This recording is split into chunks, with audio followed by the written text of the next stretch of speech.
All right. Some of you requested that I give you my feedback on this device once I've got them set up, which I do now. I've got them set up, and I'm going to use them Wednesday night for my break show. That'll be the first time I use these things live. And y'all know I've been using CDJs for 20 years, right? So I'm a total CDJ kind of guy, but I've been using my CDJs as a Serato controller for a long time now. And I wanted to find something that was not a CDJ. I don't need the CD mechanism. I don't need the USB input. I don't need anything. I just want the wheel and maybe some buttons to be able to control Serato and do everything in software. That works for me. So Denon came out with this thing this year. In fact, these things are like weeks old. I think Denon came out with this like maybe 4 weeks ago, and then AV Shop in Toronto just got them. So I emailed them and I ordered a pair of them, and they just arrived today. So I've been playing around with these things literally for like an hour now, and I'm impressed. I really, really like them. So I'm pretty sure this is what I was hoping for. So let's go over them. The platter is a little bit larger than a CDJ platter. Not by much, but for example, for me, it's just enough to make a slight difference. Like with a CDJ, I can basically put my hand on the whole thing. Here, my hand kind of stretches, and I normally make adjustments like this when I'm spinning. I don't use vinyl mode. I'm a long beat mixer, so I basically just use like this, the non-vinyl absolute mode. I think it's called relative mode is what it's called. So I found that I can actually just use them like this. I basically just move my hand somewhere else, and it didn't take me long to adapt the difference in size of wheel. And I actually like the larger wheel now. I'm kind of like, okay, I could do this. It's bringing me back to closer to the 1200 era. The wheel is really solid. And that's one thing that I really like about them. It's got a tension adjustment, just like the CDJ, and it works just as well. I mean, if you turn this thing all the way to the left, this thing will fight you. If you turn all the way to the right, it'll fight you. And if you turn all the way to the left, it'll just freewheel. It won't fly, but it'll, for example, I can kind of let it go. See? Kind of wheels. And then if I put it all the way to the left, it's not going anywhere. It's just fighting you. So I leave it in the middle, which is kind of how they came. And they just have a tiny bit of swing to them, and I find that works really well for me. Right? See? So that works really well. The center screen displays the track when there's artwork for the track, so that's kind of cool. I don't really care, but I mean, it's a nice touch. And of course, like a CDJ, it shows you where your needle position is. I don't really care about that either, but once again, it's a nice touch. I'm sure some people will appreciate that. The Q button and the play button. In the past, the Denon stuff that I use, they've always had these soft rubber buttons, but they used to feel soft. There was no clicky feel, whereas these ones actually have a clicky feel on them, right? I really feel like I'm clicking a button.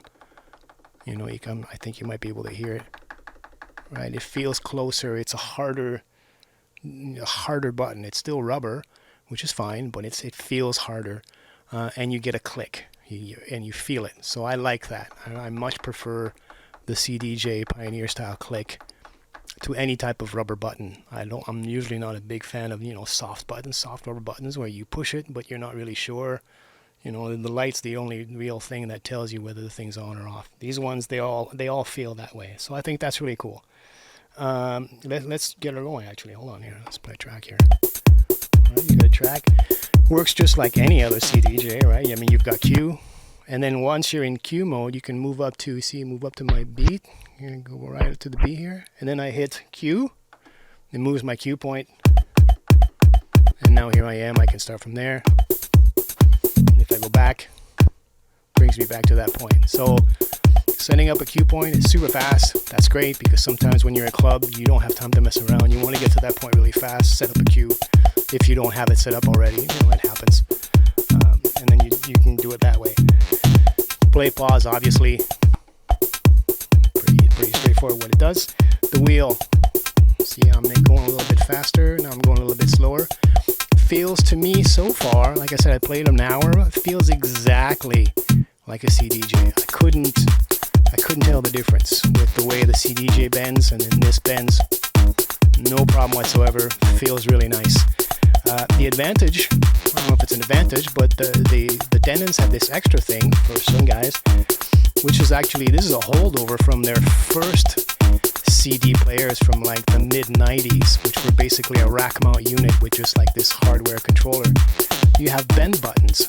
So some guys prefer using the turntable platter. Some guys prefer using a bend button. See, faster. Make it go slower, and it incrementally goes slower, see? Until it stops. And let it go, and off it goes. I think my buddy Dragon in Edmonton, that has one of these, I think he uses the bend buttons a lot. I'm more of a platter kind of guy, but either or, it doesn't really matter. I mean, in the 90s I had I think they were called CD-2000s or something by Denon, and it was all pitch bend and never had a problem with it. So you have those two options. The pitch bend is really nice. I really like this slider. In fact, I like it better than the CDJ slider.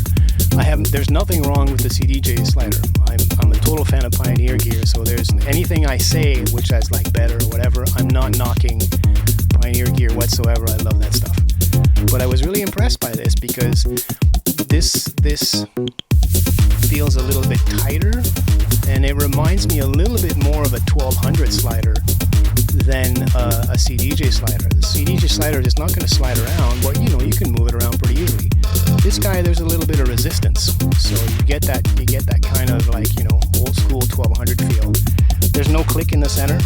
It doesn't click in the center, but as you can see, the light goes on when I hit the center pitch, right? Boop, I'm at the center. I move off of it. Bang, I'm back on it. So you have that if you need to, you know, see where you are. I just look at the screen, or I just listen. You know, I mean, when you're DJing and you're pitching, you're kind of all over the place. You're not like, oh hey, I'm on, you know. So that works really well. You have pitch lock right here, right? Pitch lock works really well.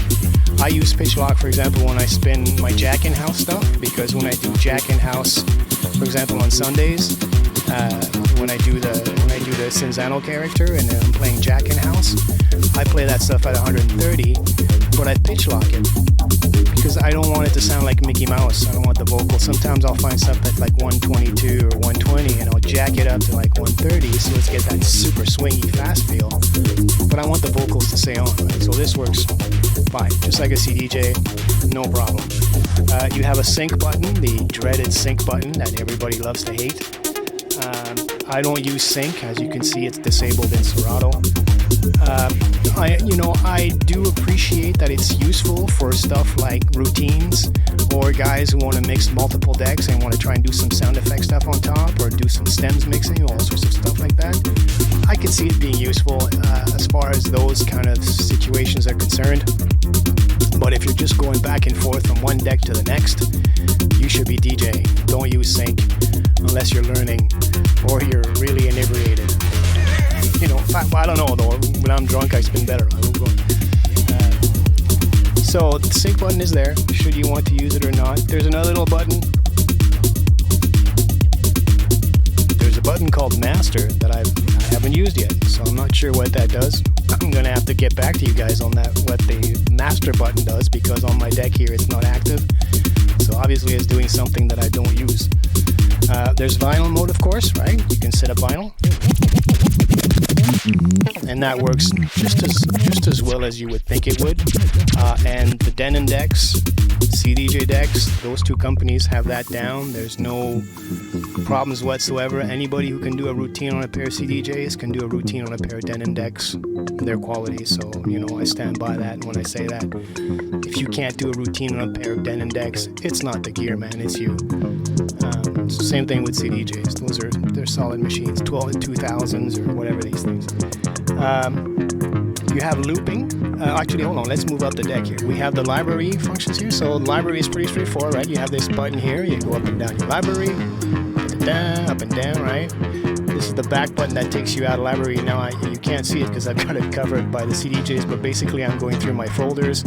Once I'm happy with a folder, I click into it and bang, now I'm in the folder itself. Of course, I've got lock decks, so I can't load a track while it's playing, right? I said lock decks in Serato because I'm notorious for loading a track while it's playing. It's one of those things, you know. It's the modern version of lifting the needle off the record, right? God knows I've done that a few times. So there you go. So that works really well. The library functions, all that stuff is. I like the buttons being there.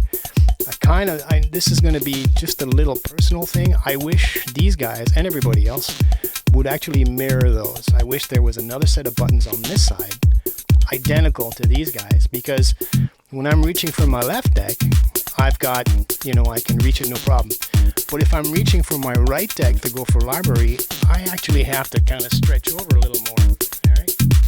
So now, you know, see, only show this guy. So I have to stretch out. Now that's just a personal thing. I mean, I'm not being lazy or anything. I'm okay with that. But it's just one of those things, right? If you had those buttons on the other side, so whether you wouldn't have to make mirrored decks, you know, mirrored decks. Sorry.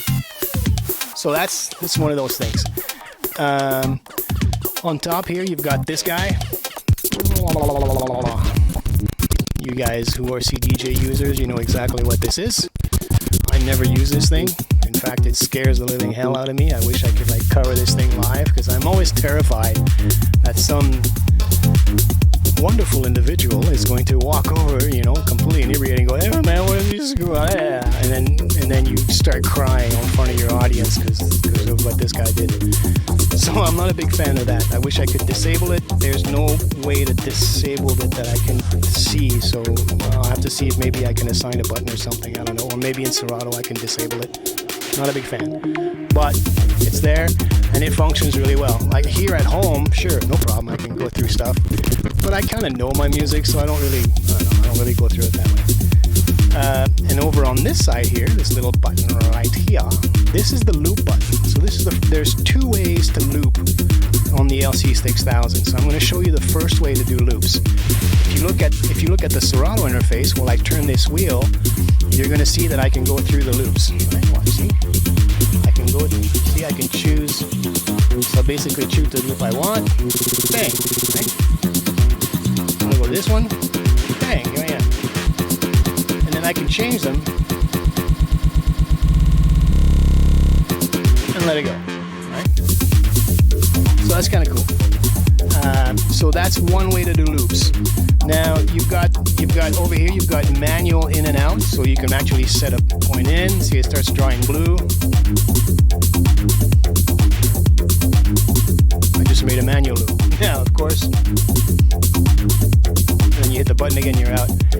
It's kind of like the CDJs. You know, the CDJs have those two yellow buttons, and you can loop in and out, and you can use this weird way of kind of editing your loop.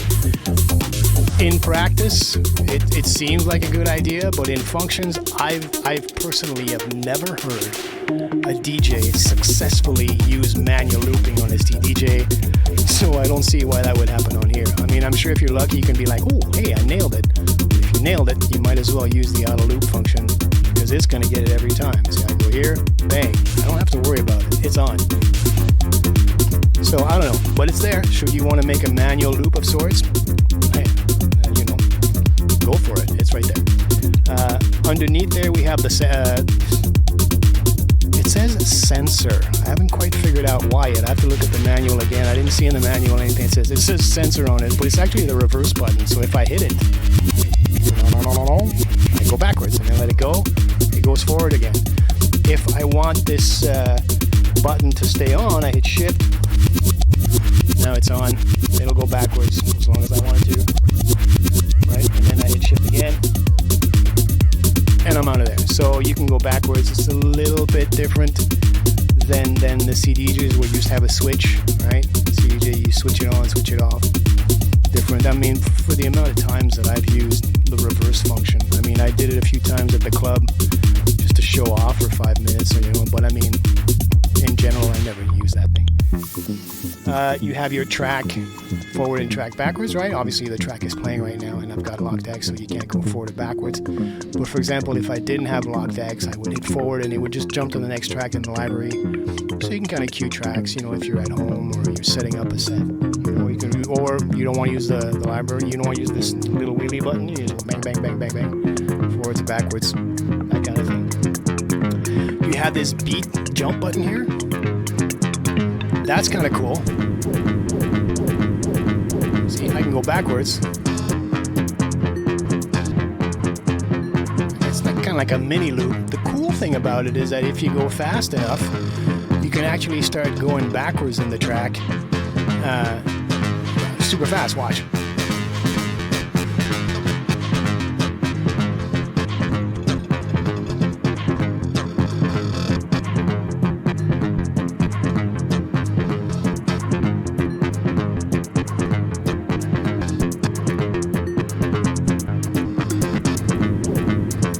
So if you get it right, I mean, there's no beats here, so it's a little hard to figure out what I'm doing. You've got something that's kind of climbing.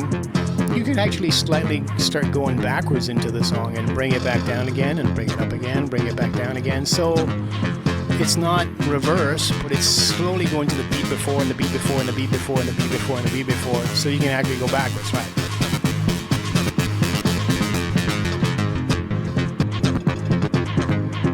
So that's interesting. It helps if you have a beat. Like, let's go here.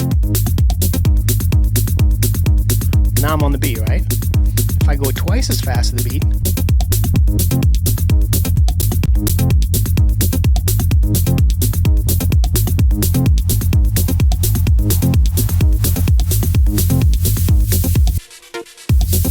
see, if you got a beat and you can lock onto it when you're listening, you can actually slowly go backwards on the song, and it sounds like you're actually going forward because it'll play just that small section when you let go, and that's actually kind of cool. I played around with that, and there was some build-ups to something, and I would slowly go up the build-up, and then just by double beating, I would actually go back down the build and go back up the build.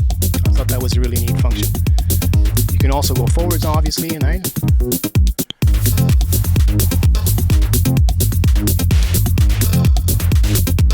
so you can skip through the song in small beat increments on time.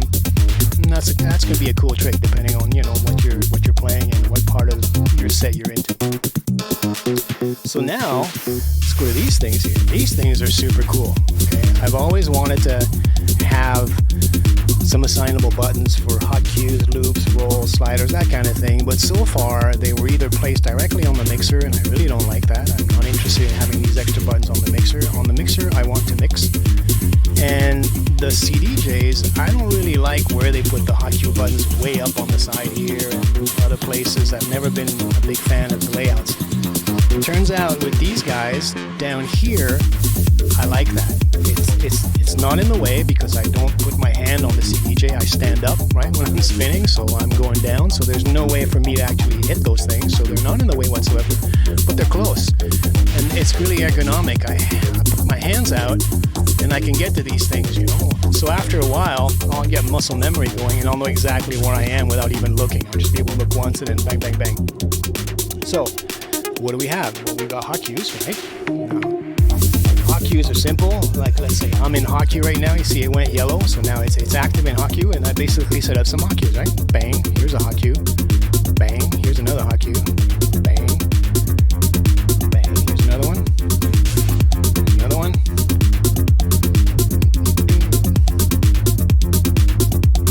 Sorry. These are my samplers. So, hotkeys are cool. Most of you probably already know what hotkeys are. I'm a little late to the party on these things because I didn't find a controller I liked. But now I'm going to have some fun. I'm glad this is on. And it works really well. And when you're done, you want to start over, you hit shift and you can remove them all, right? And I like the fact that you can use them right away. That's cool. Bam, just set it up. And I'm back. Right? I don't like that one.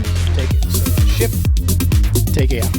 Now, the next button is loop. Remember I told you there was 2 ways to use loop? Well, this is the second way. And you can use loops with that little wheel up there, or you can use loops down here. They're connected together. When I make changes on this one, those changes are reflected by that one. If I was to change that one, this one goes. So for example, let me show you. Let's go with the loop. Let's see, I just turned over. Well, actually, let's make a little longer loop so it's a little easier to talk. Ooh, that's cool. So you see, I've got 8 bars. Sorry, 8 beats. Yes, 8 beats. Sorry, not 8 bars.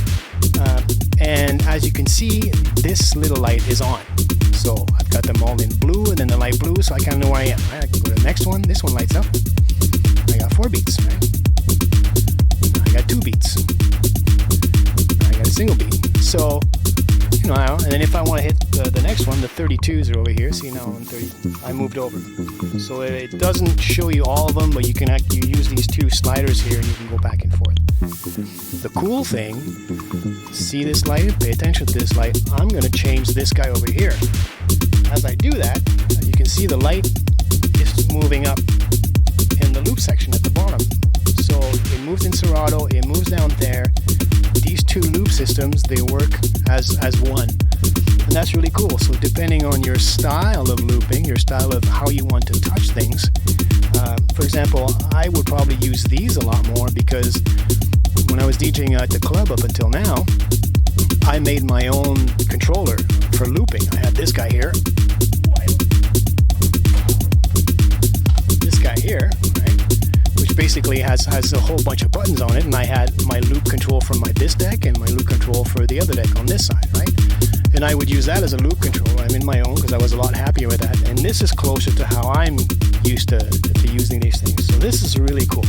I like the fact that you've got an option as to how you want to loop, how you want to use looping. Turn it off, of course, and see, keep that in mind. If I disable the loop, I'm out of the loop's still going. So I got to turn the loop off either by turning it off here, or if I'm out of the loop, I go here and turn it off up there. So keep that in mind that if you're out of here, you could, for example, be in a loop, get out of the loop, and then use rolls.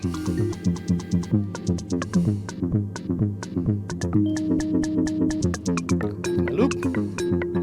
So that's cool. You can go back and forth really fast in this thing. It's all there for you. You don't have to kind of go over there.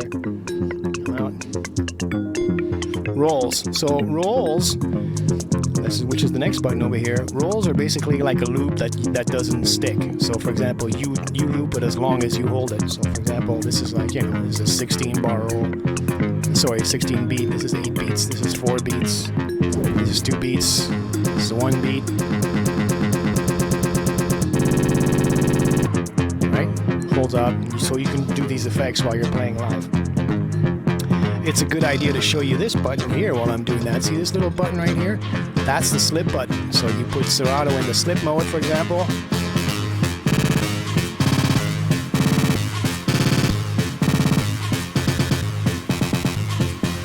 So,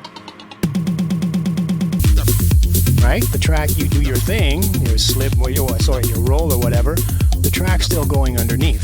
So you can do stuff on top, right? So you be able to do these interesting effects. Take it out of here. And the next one, of course, is the slicer. You go into slicer mode, right? And you basically use bits and pieces.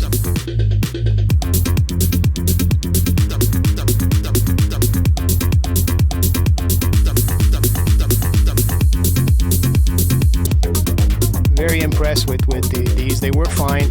They're placed really well. They're not in the way of your DJing, and they're easily accessible with both your arms. So I'm very impressed with this so far. And that's pretty much it so far. I mean, like I said, everything about this deck is solid. It's a heavy deck. It's not super heavy, but I mean, it's metal on top. Right? So I don't think I'm gonna have to worry about these things, getting in any type of situation where they might fly off my desk or something. And that's pretty much it. There you go. That gives you a little bit of an idea of how this thing works and how impressed I am with it. Because for me, this is exactly what I was looking for. I wanted something as professional as a CDJ. For me, I love Denon and I love CD and I love Pioneer, but I choose Pioneer as the bar. It has to be as good as a Pioneer deck or I'm not interested. For professional work. At home it's different. Or if I go to a friend's or if I go to somebody else's bar, I'll mix on anything. I don't really care. But for myself, when I'm mixing professionally, it has to be as good as a CDJ 1000 or 2000. And this thing does it. From my perspective, this is as good as a CDJ 2000 control surface. So there you go. I'm really impressed with it, and the rest is up to you. Try them out and see what you think about these things. And have fun. Take care, guys.